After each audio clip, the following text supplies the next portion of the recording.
Peço a palavra. Desculpa. Com a palavra, vereador Camilles.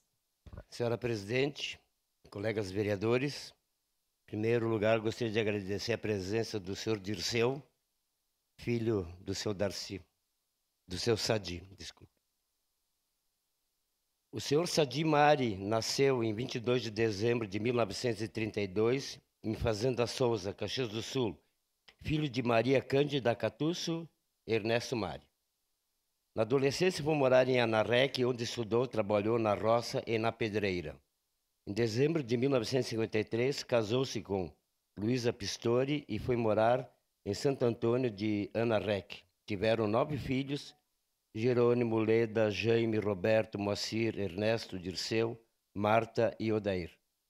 Em 1962, foram morar na Capela Nossa Senhora das Dores, travessão da Sétima Légua, onde hoje fica a represa Maestra. Em 1969, mudaram-se para o travessão Thompson Flores, da Nona Légua, em Santa Lúcia.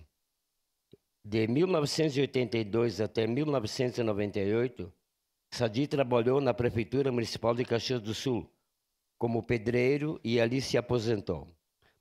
Ficou viúva em 20 de fevereiro de 1994 e veio a falecer em Caxias do Sul em 11 de outubro de 2006, com 73 anos de idade.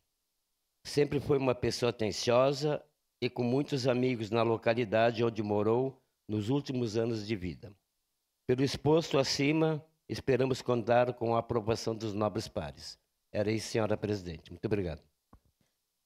Obrigada, vereador.